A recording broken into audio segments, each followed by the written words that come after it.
ಮದುವೆಗೂ ಮುಂಚೆ ನಿರುಪಮ ತಂದೆ ತಾಯಿಯೊಡನೆ ಮಲಗ್ತಿದ್ಲು.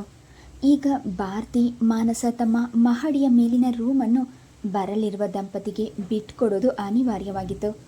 ಈ ವ್ಯವಸ್ಥೆಯಿಂದ ತುಂಬ ತೊಂದರೆಯಾದದ್ದು ಮಾನಸಾಳಿಗೆ. ಭಾರತಿ ಏನೋ ನಿರಾಯಸದಿಂದ ತನ್ನ ಸಾಮಾನುಗಳನ್ನು ಯಶೋದಮ್ಮನವರ ರೂಮ್ಗೆ ವರ್ಗಾಯಿಸಿಕೊಂಡಿದ್ಲು. ಮಾನಸಾಳ ಬಳಿ ಇದ್ದ ಅಂಗೈ ದಪ್ಪದ ದೊಡ್ಡ ದೊಡ್ಡ ವೈದ್ಯಕೀಯ ಪುಸ್ತಕಗಳಿಗೆ ಅಲ್ಲಿ ಜಾಗ ಸಾಲ್ತಿರಲಿಲ್ಲ. ಅವಳ ಪರದಾಟ ನೋಡಲಾರದೆ ರಾಯರು ದೊಡ್ಡ ಹಜಾರದ ಒಂದು ಭಾಗದಲ್ಲಿ ಸ್ಕ್ರೀನ್ ಹಾಕಿಸಿ ಅಲ್ಲೇ ಮೊಮ್ಮಗಳಿಗಾಗಿ ಮಂಚ, ಟೇಬಲ್, ಕುರ್ಚಿ ಹಾಗೂ ಪುಸ್ತಕದ ರ್ಯಾಕ್ ಅಳವಡಿಸಿಕೊಟ್ರು. ಅವರೆಲ್ಲ ಹೋಗೋ ತನಕ ಸ್ವಲ್ಪ ದಿನಗಳು ಅಡ್ಜಸ್ಟ್ ಮಾಡ್ಕೋತಾಯಿ, ಮನೆಗೆ ಬಂದವರನ್ನು ಬರಬೇಡಿ ಅಂತ ಹೇಳೋದು ಹೇಗೆ? ನಮಗೆ ಜಾಗ ಸಾಕಾಗಲ್ಲ ಅಂತ ಅವರೇ ಅರ್ಥ ಮಾಡ್ಕೋಬೇಕು. ರಾಯರು ಕಳೆಕಳೆಯಿಂದ ಹೇಳಿದಾಗ ಮಾನಸ ಅವಕ್ಕಾದ್ಲು. ಯಾಕೆ ತಾತ ಹೀಗೆ ಮಾತನಾಡ್ತೀರಿ? ನನಗೇನು ಹೇರ್ ಕಂಡೀಷನ್ ರೂಮ್ ಬೇಕಾ? ಮಲ್ಕೊಳ್ಳೋಕ್ಕೆ ಒಂದು ಮಂಚ, ಓದ್ಕೊಳ್ಳೋಕ್ಕೆ ಕುರ್ಚಿ, ಟೇಬಲ್ ಇದ್ದರೆ ಸಾಕು. ಯಶೋದಮ್ಮ ಪ್ರೀತಿಯಿಂದ ಅವಳ ಕೆನ್ನೆ ಸವರಿ ಬೆರಗಳಿಂದ ನೆಟಿಕೆ ತೆಗೆದ್ರು. ಅಯ್ಯೋ ನನ್ನಮ್ಮ, ನೀನು ಚೆನ್ನಾಗಿ ಓದಿ ದೊಡ್ಡ ಡಾಕ್ಟರ್ ಆಗಿ ಬಂಗ್ಲೆ ಕಟ್ಟಿಸಿ ಮಹಾರಾಣಿಯಾಗೆ ಬಾಳಮ್ಮ. ಇದು ಪ್ರಜಾಪ್ರಭುತ್ವದ ದೇಶ ಅಜ್ಜಿ. ರಾಜ ರಾಣಿಯರ ಆಳ್ವಿಕೆಯ ಕಾಲ ಮುಗಿದೋಯ್ತು. ಮಾನಸ ನಗುತ್ತಾ ನೋಡಿದ್ಲು. ಪರೀಕ್ಷೆ ತೀರ ಸಮೀಪಿಸ್ತಾ ಇದ್ದಿದ್ದರಿಂದ ಮಾನಸ ವ್ಯಾಸಂಗದಲ್ಲಿ ಮುಳುಗಿ ಹೋಗಿದ್ಲು. ಅವಳ ಅನಾನುಕೂಲ ಗಮನಿಸಿ ಭಾನು ತನ್ನ ಸಲಹೆ ನೀಡಿದ. ನಮ್ಮನೆಯಲ್ಲಿ ಗೆಸ್ಟ್ ರೂಮ್ ಫ್ರೀಯಾಗಿದೆ, ಪರೀಕ್ಷೆ ಮುಗಿಯೋವರೆಗೂ ಅಲ್ಲಿಗೆ ಬಂದುಬಿಡು, ನಾನು ನಿನಗೆ ಹೆಲ್ಪ್ ಮಾಡ್ತೀನಿ. ಬೇಡಪ್ಪ, ನನಗಿಲ್ಲಿ ಕನ್ವೀನಿಯೆಂಟ್ ಆಗಿದೆ. ಮಾನಸ ನಯವಾಗಿ ನಿರಾಕರಿಸ್ಬಿಟ್ಲು. ತಾಯಿಯ ಜೊತೆ ಇಲ್ಲದೆ ತಾನು ಒಬ್ಬಳೇ ಅವನ ಮನೆಗೆ ಹೋಗಿ ಓದ್ಕೊಳ್ಳೋದು ಅವಳಿಗೆ ಸರಿ ಕಾಣಲಿಲ್ಲ. ಗೋದಾಬಾಯಿಯು ಮನಸ್ಸಿನಲ್ಲೇ ಅವಳ ನಿಲುವನ್ನು ಮೆಚ್ಚಿಕೊಂಡ್ರು. ನಿರುಪಮ, ಸುನಿಲ್ ಬರುವ ದಿನ ಹತ್ತಿರವಾಗ್ತಿದ್ದಂತೆ ಅರುಂಧತಿ ಹೊಸ ಫರ್ನಿಚರ್ಗಳನ್ನು ತಂದು ಅವರ ರೂಮನ್ನು ಅಲಂಕರಿಸ್ತಿದ್ಲು. ಮಗಳು ಅಳಿಯನೆಗಾಗಿ ಕೆತ್ತನೆ ಕೆಲಸ ಮಾಡಿದ ಅಗಲವಾದ ಕರಿಮರದ ಮಂಚ, ಎತ್ತರದ ಫೋಮ್ ಬೆಡ್, ಬಣ್ಣ ಬಣ್ಣದ ಬೆಡ್ಶೀಟ್, ದಿಂಬಿನ ಚೀಲ, ರಗ್ಗಳನ್ನು ಖರೀದಿಸಿದ್ಲು. ಮಹಡಿಯ ರೂಮ್ ಹೊಸ ಜೋಡಿಗಾಗಿ ಚಿಕ್ಕ ಅರಮನೆಯಂತೆ ಸಿಂಗರಿಸಲಾಗಿತ್ತು. ಯಶೋದಮ್ಮನಿಗೆ ಮನಸ್ಸಿನೊಳಗೆ ಏನೋ ಅಳುಕು, ತಳಮಳ. ರಾತ್ರಿ ಮಲಗುವಾಗ ಭಾರತಿಗೆ ಹೇಳಿದರು, ಪಮ್ಮಿ ಅವಳ ಗಂಡ ಬಂದಾಗ ನೀನು ಹೆಚ್ಚು ಅವರ ಜೊತೆ ಮಾತಿಗೆ ಹೋಗಬೇಡ. ಮಗಳಿದ್ರೆ ಅರುಂಧತಿಗೆ ಕೋಡ್ ಬಂದ ಹಾಗೆ ನಿನ್ನ ಮೇಲೆ ಪೈಪೋಟಿ ಮಾಡಿಕೊಂಡು ಜಗಳ ಮಾಡ್ತಾಳೆ. ಆ ಹುಡುಗನ ಮುಂದೆ ಜಗಳ ಕದನ ಚೆನ್ನಾಗಿರಲ್ಲ, ಗೊತ್ತಾಯ್ತಾ? ಭಾರತಿ ಹೊದಿಕೆಯನ್ನು ಜೋಡಿಸ್ಕೊಳ್ಳುತ್ತಾ, ನೋಡಮ್ಮ, ನಾನಾಗಿಯೇ ಯಾರ ತಂಟೆಗೂ ಹೋಗಲ್ಲ. ಆದರೆ ಯಾರಾದರೂ ನನ್ನನ್ನು ಅಣಕಿಸಿದ್ರೆ, ಹೀಯಾಳಿಸಿದ್ರೆ ಮಾತ್ರ ನನಗೆ ಸಿಕ್ಕಾಬಟ್ಟೆ ಕೋಪ ಬರುತ್ತೆ. ನಾನು ಹಿಂದೆ ಹುಚ್ಚಾಸ್ಪತ್ರೆ ಸೇರಿದ್ದೆ ಅನ್ನೋ ವಿಷಯ ನನಗೂ ಗೊತ್ತಿದೆ. ಅದನ್ನು ಪದೇ ಪದೇ ಎತ್ತಿ ಆಡಿದ್ರೆ ನನ್ನ ಮನಸ್ಸಿಗೆ ನೋವಾಗಲ್ವಾ? ನನಗೆ ತಲೆ ಕೆಟ್ಟಿತ್ತು ನಿಜ, ಆದರೆ ಹೃದಯ ಕಲ್ಲುಬಂಡೆಯಾಗಿಲ್ಲ ಎಂದು ಮುಸುಕೆಳೆದು ಮಲಗಿಬಿಟ್ಲು. ಯಶೋದಮ್ಮನ ಕಣ್ಣಿಗೆ ನಿದ್ದೆ ಹತ್ತಲಿಲ್ಲ. ಭಾರತಿ ಅಸ್ವಸ್ಥಳಾದಾಗಿನಿಂದ ಆಕೆಗೆ ರಾತ್ರಿ ನಿಶ್ಚಿಂತೆಯಾಗಿ ಕಣ್ತುಂಬ ನಿದ್ದೆ ಮಾಡೋದು ಮರ್ತೇ ಹೋದಂತಾಗಿತ್ತು. ಯೌವನದ ದಿನಗಳಲ್ಲಿ ಕಣ್ಣೆದುರಿಗೆ ಅವಳ ಬದುಕು ಜರ್ಜರಿತ ಆಗೋದನ್ನು ನೋಡಲಾರದೆ, ತಮ್ಮ ಪತಿ ಅವಳ ಆರೋಗ್ಯಕ್ಕಾಗಿ ತೊಳಲಾಡೋದನ್ನು ಸಹಿಸಲಾರದೆ ಹಿಂಬಂದಿಯಲ್ಲಿ ನರಳುತ್ತಿದ್ದರು. ಸತ್ತ ಮೇಲೆ ನರಕ ಎಂತಾರೆ ತಿಳಿದವರು. ಆದರೆ ಯಶೋದಮ್ಮ ಬದುಕಿರುವಾಗಲೇ ಅದರ ಅನುಭವ ಕಂಡಿದ್ದಾರೆ ಎಂದರೆ ತಪ್ಪಲ್ಲ. ಚಿಕ್ಕಂದಿನಿಂದಲೂ ಅರುಂಧತಿ ತಂದೆಯ ಮೆಚ್ಚಿನ ಮಗಳಾದರೆ ಭಾರತಿ ತಾಯಿಯ ಮುದ್ದಿನ ಕೈಗೂಸು. ಕಿರಿಯ ಮಗಳೆಂದು ಅವಳಿಗೆ 8 ತುಂಬುವವರೆಗೂ ಯಶೋದಮ್ಮ ಅವಳನ್ನು ಸೊಂಟಕ್ಕೆ ಎತ್ತುಕೊಂಡೇ ಸುತ್ತಾಡ್ತಿದ್ರು. ಅದರ ಫಲದಿಂದ ಅವಳು ಕೊಂಚ ಹಠಮಾರಿಯಾಗಿ ಬೆಳೆದಿದ್ಲು. ತಾನೇನು ಬಯಸಿದ್ರೂ ಅದನ್ನು ಹಠದಿಂದ, ಛಲದಿಂದ, ಅಳುವಿನಿಂದ ದಕ್ಕಿಸಿಕೊಳ್ಳೋದು ಅವಳಿಗೆ ಅಭ್ಯಾಸವಾಗಿ ಹೋಗಿತ್ತು. ಅರುಂಧತಿ ಅವಳ ಒಡ ಹುಟ್ಟಿದವಳಾದರೂ ರೂಪದಲ್ಲಿ, ಗುಣದಲ್ಲಿ, ಬುದ್ಧಿವಂತಿಕೆಯಲ್ಲಿ ಭಾರತೀಯ ಸಮನಾಗಿ ನಿಲ್ಲಲಾರದವಳಾಗಿದ್ಲು. ಚಟುವಟಿಕೆಯ ಚಿಲುಮೆಯಂತಿದ್ದ ಭಾರತೀಯ ಬಾಹ್ಯ ರೂಪವಷ್ಟೇ ಸೊಗಸು, ಅವಳ ಅಲಂಕಾರವು ಅಷ್ಟೇ ಸ್ವಚ್ಛ. ಕೋಹಕ, ವ್ಯಂಗ್ಯ, ಮೋಸ, ವಂಚನೆ ಯಾವುದು ಅರಿಯದ ಅವಳ ಹೃದಯದ ನಿರ್ಮಲತೆ ಅವಳ ವ್ಯಕ್ತಿತ್ವದಲ್ಲೂ ಪ್ರತಿಬಿಂಬಿಸುತ್ತಿತ್ತು. ಕಣ್ಣು ಕೂರೈಸುವಂತೆ ಅಲಂಕರಿಸಿಕೊಂಡು ಅವಳು ಸಿರಿಗೌರಿಯಂತೆ ಮನೆ ತುಂಬ ಓಡಾಡ್ತಾ ಗಲಗಲ ಮಾಡ್ತಾ ನಗ್ತಿದ್ರೆ ಮನೆಯಲ್ಲಿ ಜೀವಕಳೆ ನಲಿದಾಡ್ತಿತ್ತು. ಮುಂಗೋಪಿ, ಅಸಹನೆ ಸ್ವಭಾವ ಹಾಗೂ ಅಸೂಯೆಯ ಪ್ರತಿರೂಪವಾಗಿದ್ದ ಅರುಂಧತಿ ಸಿಡಿಮಿಡಿಗೊಂಡು ತಂದೆಗೆ ಹೇಳ್ತಿದ್ಲು. ಯಾರು ಕಾಣದ ಅಪ್ಸರೆ ಅಂತ ಅಮ್ಮ ಭಾರತಿನ ತಲೆ ಮೇಲೆ ಇಟ್ಕೊಂಡು ಮೆರೆಸ್ತಾಳೆ ನೋಡಪ್ಪ, ನಾನೇನು ಅಮ್ಮನ ಮಗಳಲ್ವೇನು? ಆಗ ರಾಯರು ಯಶೋದಮ್ಮನನ್ನು ತರಾಟೆಗೆ ತೆಗೆದುಕೊಳ್ತಿದ್ರು. ಲೇ ಯಶೋದ, ನೀನು ಅರುಂಧತಿನ ಅಸಡ್ಡೆ ಮಾಡಿ ಭಾರತಿನ ಅಟ್ಟಕ್ಕೇರಿಸೋದು ಸರಿಯಲ್ಲ ಕಣೆ. ಅಯ್ಯೋ, ಅರುಂಧತಿನ ಅಸಡ್ಡೆ ಮಾಡೋಕೆ ಅವಳೇನು ನನ್ನ ಮಗಳಲ್ವೇ? ಅವಳಿಗೇನಾದರೂ ಕೆಲಸ ಹೇಳೋಕ್ಕೋದ್ರೆ ಕೋಪ ಮಾಡಿಕೊಂಡು ಸಿಡುತ್ತಾಳೆ. ನಾನು ಹುಷಾರಿಲ್ಲದೆ ಇರುವಾಗಲೂ ಅವಳು ಒಂಚೂರು ನನಗೆ ಸಹಾಯ ಮಾಡಲ್ಲ. ಒಂಥರ ಸ್ವಾರ್ಥಿ. ತಂದೆ ತಾಯಿ ಇರೋದೇ ತನ್ನ ಅನುಕೂಲಕ್ಕೆ ಅಂತ ತಿಳ್ಕೊಂಡಿದ್ದಾಳೆ. ಪತ್ನಿಯ ಮಾತಿನಲ್ಲಿ ಸತ್ಯಾಂಶ ಇದ್ದಿದ್ದರಿಂದ ರಾಯರು ಜಾಸ್ತಿ ವಿರೋಧಿಸಲಿಲ್ಲ. ಹೋಗಲಿ ಬಿಡು, ಕೈಯಲ್ಲಿನ ಎಲ್ಲ ಬೆರಳುಗಳು ಒಂದೇ ತರಹ ಇರುತ್ತಾ? ಹಾಗಂತ ನನಗೇನು ಅರುಂಧತಿಯನ್ನು ಕಂಡ್ರೆ ಪ್ರೀತಿ ಇಲ್ವಾ?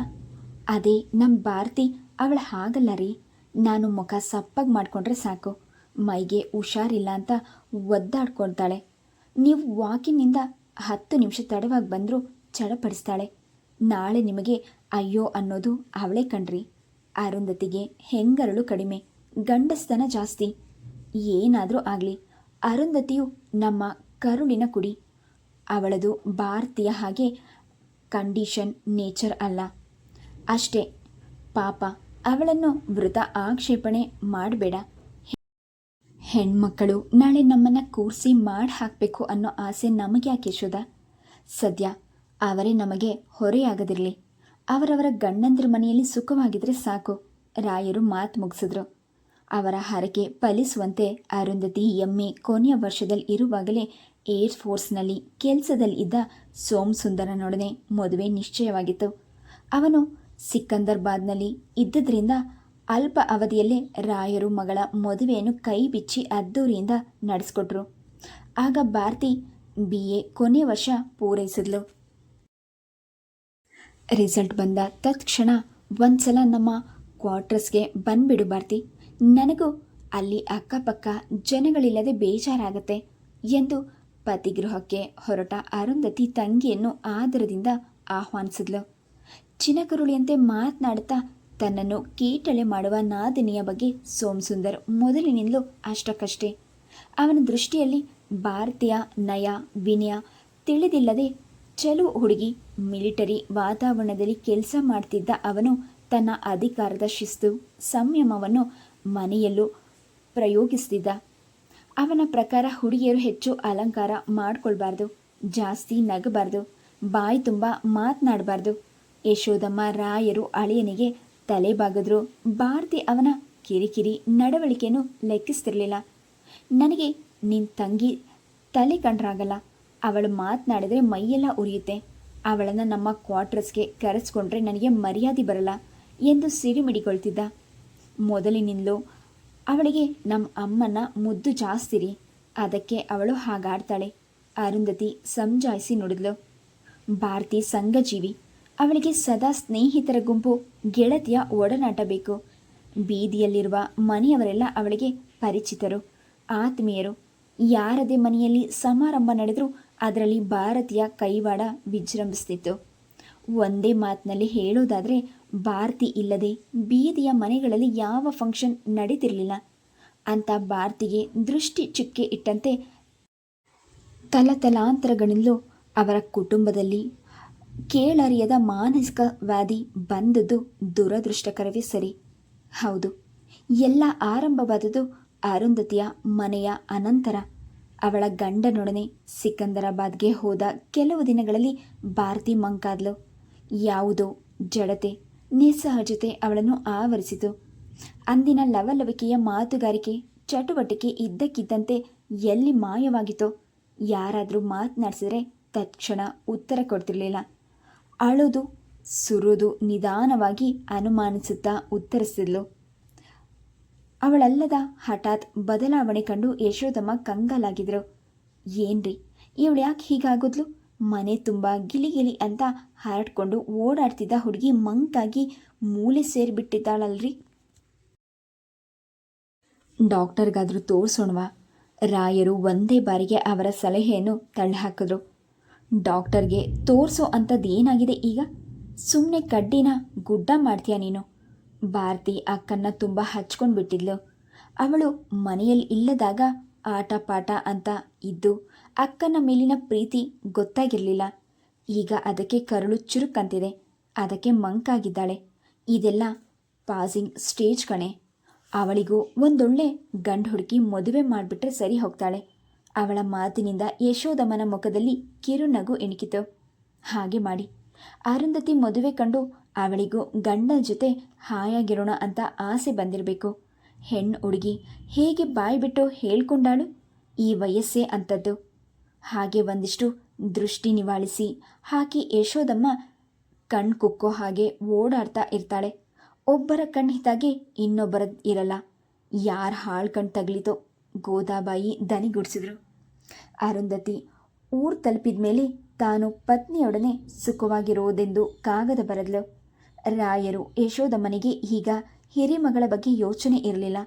ಅವರ ತಲೆಯಲ್ಲಿ ಚಿಂತೆಯಾಗಿ ಕಾಡ್ತಿದ್ದಿದ್ದು ಭಾರತೀಯ ವರ್ತನೆ. ಮೊದಲಿನಿಂದಲೂ ಅವರು ಕಂಡಂತೆ ಭಾರತಿ ಮಾತುಗಾರ್ತಿ, ಸರಸಿ. ಆದರೆ ಅವಳ ಚಟುವಟಿಕೆಗಳಲ್ಲಿ ಒಂದು ಪರಿಮಿತಿ ಇರ್ತಿತ್ತು, ನಡವಳಿಕೆಯಲ್ಲಿ ನಿಯಂತ್ರಣ ಇರ್ತಿತ್ತು. ಈಗ ಅವಳಲ್ಲೇನೋ ಪ್ರಬಲವಾದ ಬದಲಾವಣೆ ಆಗಿದೆ ಎಂದು ಯಶೋದಮ್ಮನಿಗೆ ಗೋಚರವಾಗಿತ್ತು. ಯಾವಾಗಲೂ ಸರಳವಾಗಿರ್ತಿದ್ದ ಭಾರತಿ ಈಗೀಗ ಮನೆಯಲ್ಲಿದ್ದರೂ ಸಿಲ್ಕ್ನ ಸೀರೆ ಉಟ್ಟು ಒಡವೆಗಳನ್ನು ಧರಿಸಿ ಸಮಾರಂಭಕ್ಕೆ ಹೋಗುವಂತೆ ಅಲಂಕರಿಸಿಕೊಳ್ತಿದ್ಲು. ಏನೋ ಹುಡುಗಿಗೆ ಶೃಂಗಾರ ಮಾಡಿಕೊಳ್ಳುವ ಆಸೆ ಎಂದು ಯಶೋದಮ್ಮನು ಸುಮ್ಮನಿರ್ತಿದ್ರು. ಆದರೆ ಅವಳ ವರ್ತನೆ ಅಷ್ಟಕ್ಕೆ ಸೀಮಿತವಾಗಿರಲಿಲ್ಲ. ಅವಳು ಗೇಟಿನ ಬಳಿ ನಿಂತು ದಾರಿಯಲ್ಲಿ ಸಾಗುವವರನ್ನೇ ಅನವಶ್ಯಕವಾಗಿ ಮಾತಿಗೆಳಿತಿದ್ಲು. ರೀ, ಎಕ್ಸ್ಕ್ಯೂಸ್ ಮೀ, ಟೈಮ್ ಎಷ್ಟೀಗ? ನಾನು ಅರ್ಜೆಂಟಾಗಿ ನಮ್ಮ ಅಕ್ಕನ ಮದುವೆಗೆ ಹೋಗಬೇಕು. ನಮ್ಮ ಅಕ್ಕನದ್ದಾದ ಮೇಲೆ ನನ್ನ ಮದುವೆ. ಖಂಡಿತ ನೀವೆಲ್ಲ ಬರಬೇಕು. ನಾನೇ ಬಂದು ಕರಿತೀನಿ. ಮಾರ್ಕೆಟ್ಗೆ ಹೋಗ್ತಾ ಇದ್ದೀರಾ ಸಾವಿತ್ರಮ್ಮ? ನಾನು ಬರ್ತೀನಿ ತಾಳಿ. ನನಗೊಂದು ಹೊಸ ಸೀರೆ ತಗೋಬೇಕು. ಗಂಡು ಹೆಣ್ಣೆಂಬ ತಾರತಮ್ಯವಿಲ್ಲದೆ ಎಲ್ಲರನ್ನೂ ನಿಕಟವರ್ತಿಗಳಂತೆ ಮಾತನಾಡಿಸುವ ಭಾರತಿಯನ್ನು ದಾರಿ ಹೋಗರರು ಆಶ್ಚರ್ಯ ಕುತೂಹಲದಿಂದ ನೋಡ್ಕೊಂಡು ಹೋಗ್ತಿದ್ರು. ಒಳಗೆ ಅಡಿಗೆ ಕೆಲಸದಲ್ಲಿ ನಿರತರಾಗಿರುವ ಯಶೋದಮ್ಮನಿಗೆ ಈ ವಿಷಯ ತಿಳಿದಿರಲಿಲ್ಲ. ಹೊತ್ತು ಕಳೆಯುವ ಸಲುವಾಗಿ ಭಾರತಿ ಗೇಟಿನ ಬಳಿ ನಿಲ್ತಾಳೆಂದು ಧಾವಿಸಿ ರಾಯರು ಅದಕ್ಕೆ ಹೆಚ್ಚು ಪ್ರಾಶಂಸೆ ನೀಡ್ತಿರಲಿಲ್ಲ. ಭಾರತಿ BA ಪರೀಕ್ಷೆಯಲ್ಲಿ ಪಾಸ್ ಆಗಿದ್ರೂ ಮುಂದೆ ಓದುವ ಆಸಕ್ತಿ ತೋರಲಿಲ್ಲ. ಆ ಸಮಯದಲ್ಲಿ ಯಾರನ್ನ ಮನೆಗೆ ವಧು ಪರೀಕ್ಷೆಗಾಗಿ ಆಹ್ವಾನಿಸುವ ಧೈರ್ಯ ರಾಯರಿಗಿರಲಿಲ್ಲ. ಭಾರತಿ ಹೊತ್ತು ಕಳೆಯುವ ಸಲುವಾಗಿ ಗೋದಾಬಾಯಿ ಮನೆಗೆ ಹೋಗಿ ಬಾನವನ್ನು ಆಟವಾಡಿಸುತ್ತಾ ಕುಳಿತುಬಿಡ್ತಿದ್ಲು. ಯಾಕೆ ಭಾರತಿ, ಮುಂದೆ ಓದಬಾರ್ದಿತ್ತ ನೀನು? ನಿನಗೂ ಮನೆಯಲ್ಲಿ ಕೂತಿರೋ ಬೇಜಾರು, ಹೊತ್ತು ಹೋಗಲ್ಲ ಅಂತ ಒದ್ದಾಡ್ತಿ. ಗೋದಾಬಾಯಿ ನಯವಾಗಿ ಕೇಳಿದ್ರು. ಅಯ್ಯೋ, ನಿಮಗೆ ಗೊತ್ತಿಲ್ವ ಗೋದಕ್ಕ? ಅಪ್ಪ ಅಮ್ಮ ನನಗೆ ಮದುವೆ ಮಾಡ್ತಾರಂತೆ. ನೀವೇ ನೋಡಿ, ನನಗೇನಿದೆ? ಮದುವೆ ಇಲ್ಲ, ಗಂಡ ಇಲ್ಲ, ಮಕ್ಕಳಿಲ್ಲ ಎಂದು ಭಾರತಿ ಪೆಚ್ಚಾಗಿ ನಕ್ಕಾಗ ಗೋದಾಬಾಯಿ ಅವಳನ್ನೇ ದಿಟ್ಟಿಸಿದ್ರು. ಅವಳ ವ್ಯಕ್ತಿತ್ವದಲ್ಲಿ ಏನೋ ಅಪಸ್ವರ ಇದೆ ಎನಿಸಿತು. ಅವಳು ಮೊದಲಿನಂತೆ ಪರಿಪೂರ್ಣವಾದ ಭಾರತೀಯಲ್ಲ ಎಂದು ಅರಿವಾದಾಗ ಅವರ ಹೃದಯ ತಲ್ಲಣಿಸಿತು. ಅವಳ ನಿರ್ಗಳವಾಗಿ ಮಾತನಾಡಿದ್ರೂ ಅದರಲ್ಲಿ ತೂಕವಿರಲಿಲ್ಲ. ಅವಳ ಮಾತುಗಳಲ್ಲಿ ಒಂದಕ್ಕೊಂದು ಸಂಬಂಧವೇ ಇರ್ತಿರಲಿಲ್ಲ. ದನಿಯಲ್ಲಿ ಏನೋ ಉದ್ವೇಗ, ಕಣ್ಣಿನಲ್ಲಿ ಏನೋ ಪ್ರಕ್ಷೇಪ, ವರ್ತನೆಯಲ್ಲಿ ಏನೋ ಅಸಹಜತೆ. ಅವರು ತಮ್ಮ ಮನದಲ್ಲಿ ಮೂಡಿದ ಆತಂಕವನ್ನು ಯಶೋದಮ್ಮನಿಗೆ ಹೇಳಿದರು. ನೀವು ಏನೇ ಹೇಳಿ ಯಶೋದಮ್ಮ, ಭಾರತಿ ಎಂದಿನಂತಿಲ್ಲ. ಅವಳಲ್ಲೇನೋ ಬದಲಾವಣೆ ಆಗಿದೆ ಅನ್ಸಲ್ವಾ? ನೀವು ಉದಾಸೀನ ಮಾಡದೆ ತತ್ಕ್ಷಣ ಅವಳನ್ನು ಯಾವುದಾದರೂ ಡಾಕ್ಟರ್ಗೆ ತೋರಿಸಿ. ಆದರೆ ರಾಯರು ಅವರ ಸಲಹೆಯನ್ನು ನಿರಾಕರಿಸಿಬಿಟ್ರು. ವಯಸ್ಸಿಗೆ ಬಂದ ಹುಡುಗಿಯ ನಡವಳಿಕೆ ಸರಿಯಾಗಿಲ್ಲ, ಬುದ್ಧಿ ನೆಟ್ಟಗಿಲ್ಲ ಅಂತ ಡಾಕ್ಟರ್ಗೆ ತೋರಿಸಿದ್ರೆ ಅವಳ ಭವಿಷ್ಯದ ಗತಿ ಏನು? ನಾಳೆ ಅವಳನ್ನು ಯಾರು ಮದುವೆ ಆಗ್ತಾರೆ? ಸಂಪ್ರದಾಯಸ್ಥರಾದ ಯಶೋದಮ್ಮ ಮಗಳಿಗೇನು ಕೆಟ್ಟ ಗ್ರಹ ಕಾಡ್ತಿದೆ ಎಂದು ನವಗ್ರಹ ಶಾಂತಿ ಮಾಡಿಸಿದ್ರು.